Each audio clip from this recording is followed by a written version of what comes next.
చిన్నప్పుడు చేపట్టుకుని నేను ఉన్నానని ధైర్యం ఇచ్చారు. ఇప్పుడు అదే కూతురు కష్టమని వస్తే అవమానంగా చూస్తున్నారు.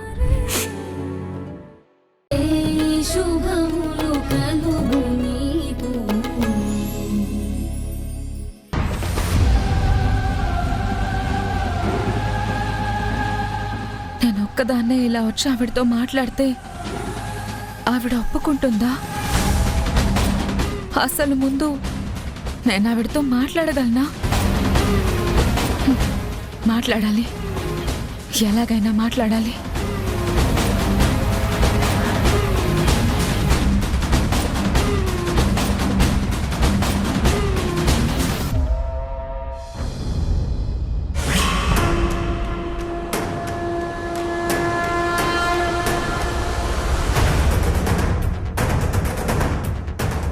సునైనా ఇక్కడికి వచ్చింది ఏమిటి?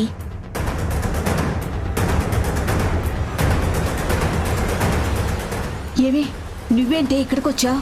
ఒక్కదానివే వచ్చావా లేక మీ అమ్మ మీ అక్కలు కూడా వచ్చారా? ఒక్కదాన్నే వచ్చాను. ఒక్కదానివేనా? ఎందుకు? హాసిని చూడాలనిపించిందా?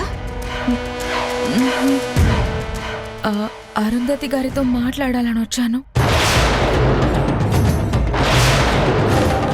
నువ్వు అరుంధతి గారితో మాట్లాడతావా? మా అత్తగారితో మాట్లాడతావా? అవును. ఆవిడెక్కడున్నారు? నీకేమైనా పిచ్చి పట్టిందా? నువ్వు ఆవిడతో ఏం మాట్లాడతావు? దేని గురించి మాట్లాడతావు? నీకంత ధైర్యం ఉందా? ధైర్యంగా ఇంట్లోకి వచ్చింది కదా.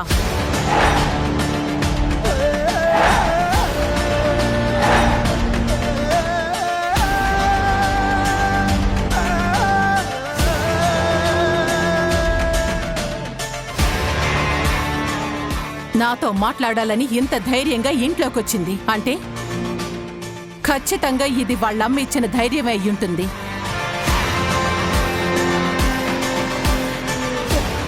చెప్పు సునైనా, మీ అమ్మ ఏం చెప్పి పంపించింది? అమ్మ చెప్తే నేను ఇక్కడికి రాలేదు.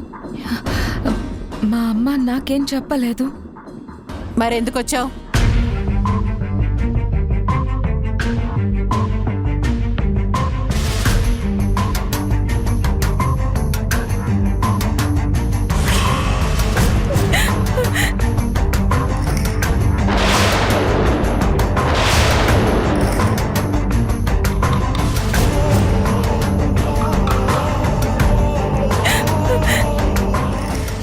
నువ్వొచ్చింది నా కాళ్ళు పట్టుకోడానికా?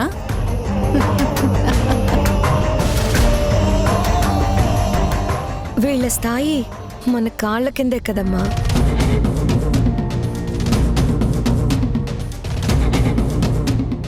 అయినా అసలు ఎందుకు పట్టుకుంది నీ కాళ్ళు? ఏదో పెద్ద కారణమే ఉండుంటుంది కదా. ఏంటో చెప్పు. ప్రణయ్ విషయంలో నేరం చేయబోయింది నేను. మా కళ్యాణి అక్క ఏ తప్పు చేయలేదండి. నన్ను నిర్దోషిగా నిరూపించడానికి అక్క కష్టపడింది.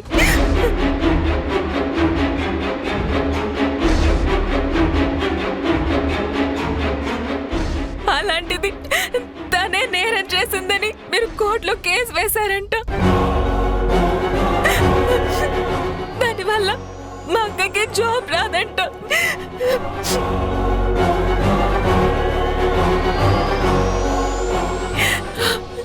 దయచేసి ఆ కేసు వెనక్కి తీసేసుకోండి. మా అక్కకి జాబ్ వచ్చేలా చేయండి ప్లీజ్ అండి.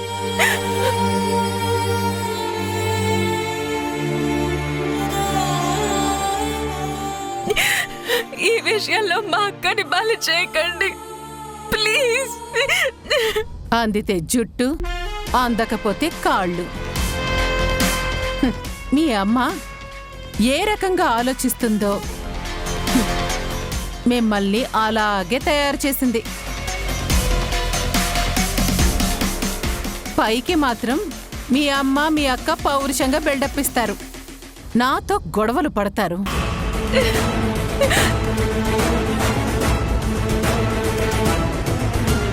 ఇప్పుడు నేను కేసు పెట్టేసరికి దిక్కు తోచక నా కాళ్ల దగ్గరికొస్తే వాళ్ళ ఈగో దెబ్బతింటుందని ఏం చేయాలో అర్థం కాక నా కాళ్ల మీద పడమని నిన్ను పంపించారు.